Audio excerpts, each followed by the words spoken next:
I got the Pokemon Hori Split Pad Compact, Pikachu and Mimikyu Edition, and Gengar Edition. We're going to take a look at these and compare them to the original Hori Split Pad Pro to help you decide which ones are better. I've spent multiple hours using the Compacts and the Pros, and I can tell you that both options are good if you're playing handheld and you want more of a Pro controller feel. But they do have their differences. Oh yeah, these look just so cool. I love how they're not just slapping a design on here, they're actually paying close attention to the colors used in the color scheme and then the accents and where they all go. It's just, to me, I don't know about you all, but I think it's just so aesthetically pleasing. You've got Pikachu right here, you've got Mimikyu right there, and you might actually notice that the plastic right there is blue, and then up there it's actually white plastic, but with the blue paint job, kind of blending it in over there. And even the switch release button is a color accent right there. Some people ask me what that's for, by the way, and it's actually so that when you set the switch down with the Split Pad Compact connected, it doesn't cause any excess pressure on the connecting pieces, you know, kind of making the switch get loose over time. And the left one is all about Pikachu, apparently. I don't know why we didn't get much Mimikyu, I'm sorry. But I mean, come on, just look at that face. This is a really odd but interesting color. I want to say, honestly, like concrete or clay is what comes to mind. Like, it really is a type of gray, but also it's got a brown tint to it. I just think it all goes super well together. Now this, I have been waiting to get my hands on. I'm a newer Pokemon player. I don't even think I have a Gengar yet, but I want Gengar because I am obsessed with this color scheme.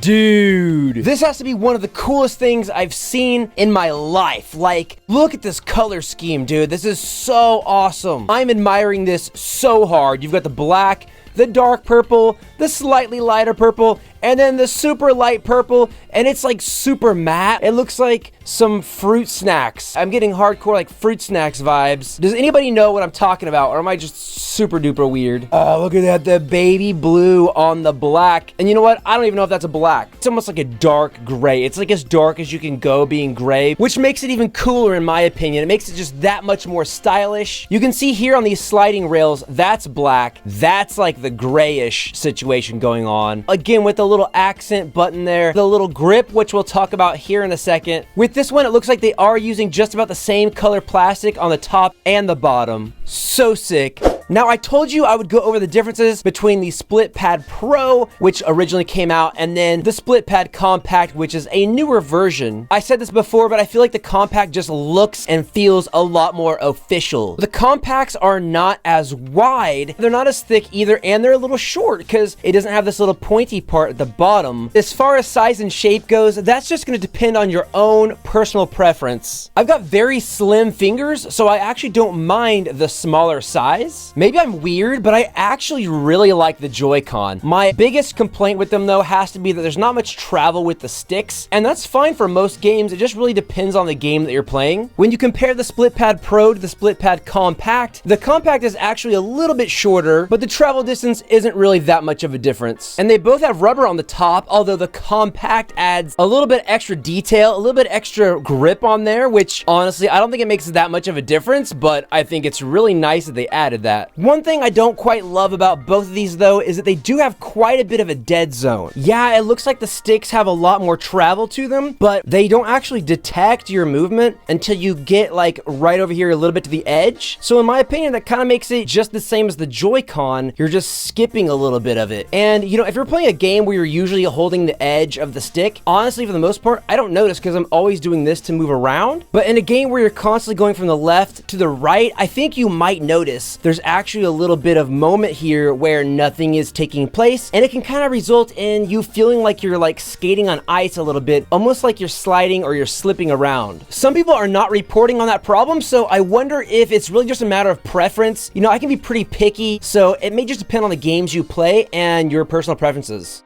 I'm actually glad that they made these a little bit more narrow. The Pros always felt so awkward to me being such a wide grip. The Compacts just put you closer to the Switch. It gives you a little bit more of that Joy-Con feel, which I like. It just makes it feel more like it's made for the Switch, you know, kind of like it's just a little bit more official. One interesting thing about the Pros is that it kind of comes to a point here at the end, which doesn't really matter much if you're holding the Switch down, like if you're sitting up and you're looking down at the Switch. But if you're holding it upright, like you're laying in bed, and with gravity, that point is kind of sticking into the palm of your hand. And you know, I kind of felt that to be a little bit painful over time. There's actually a good thing to that. It keeps them from sliding out of your hands. It kind of gives it a spot to rest there in your palm. So love it or hate it, but it's gone now. It's got a little hump right there, a little bump, and there's no battery in here. So it's just strictly for design. But for me and my hands, that just fits perfectly. I always felt the Pros to be a little cumbersome, and I mean, that shape is kind of nice, but it just doesn't necessarily contour to my hand or anything. As far as the texture on the back to give you the grip, the Pros use this really fine, almost honeycomb kind of design, where the compacts use this like paint splattering looking thing. Have y'all seen anything like this before? I don't think I've ever seen this on a controller. It's kind of weird because you can barely feel it. It's way more smooth than you might think. I want to say the Split Pad Pro actually feels a little bit more grippy, but they're so similar, it really doesn't make a difference in my opinion. I don't know about you, but I don't have a problem with like my Switch sliding out of my hand or anything, especially when you've got these round contours either way you go. And I think being a smaller controller, you really just don't need as much grip. Both have just about the same D-pad, which is a really cool D-pad, but I want to say the compact, it has a little bit less travel, and it's a little bit more flush, which I like. It makes it feel like it's going to be a little bit faster. One cool difference is that the buttons on the compact are smaller and closer together, and they don't quite have as much travel either. I like this because, again, it just makes it feel a little bit more official, a little bit more similar to those Joy-Con. And not only that, but you'll notice the buttons, they don't go right to the edge like they do on the Pros. On the Split Pad Pros, the A button is on the very edge, and it just kind of falls off the side, which was always a little awkward to me. The buttons were also kind of loud and hollow sounding, and you don't have that on the compacts.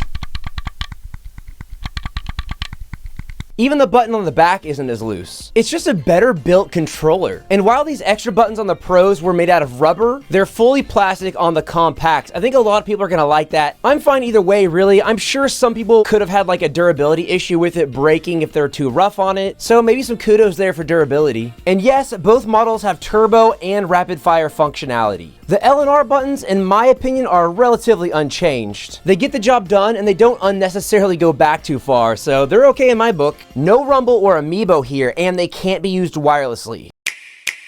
I think the Split Pad Compact is a much needed refined update to the Pros, and I think these designs look super awesome. That's what you get for these being officially licensed by Nintendo. These Gengars are going to be my new go-to, but don't get me wrong, the Pros still have their place. Let us know in the comments, would you use these? And if you have them, I'm sure we'd all love to hear what you think. And if you like Nintendo Switch unboxing videos, please hit that subscribe button. And if you want a more in-depth look of the Hori Split Pad versus the Joy-Con and some other controllers, hit that box on your screen, or there's another video up there that YouTube thinks you would enjoy, so tap one of those and I'll see you over there.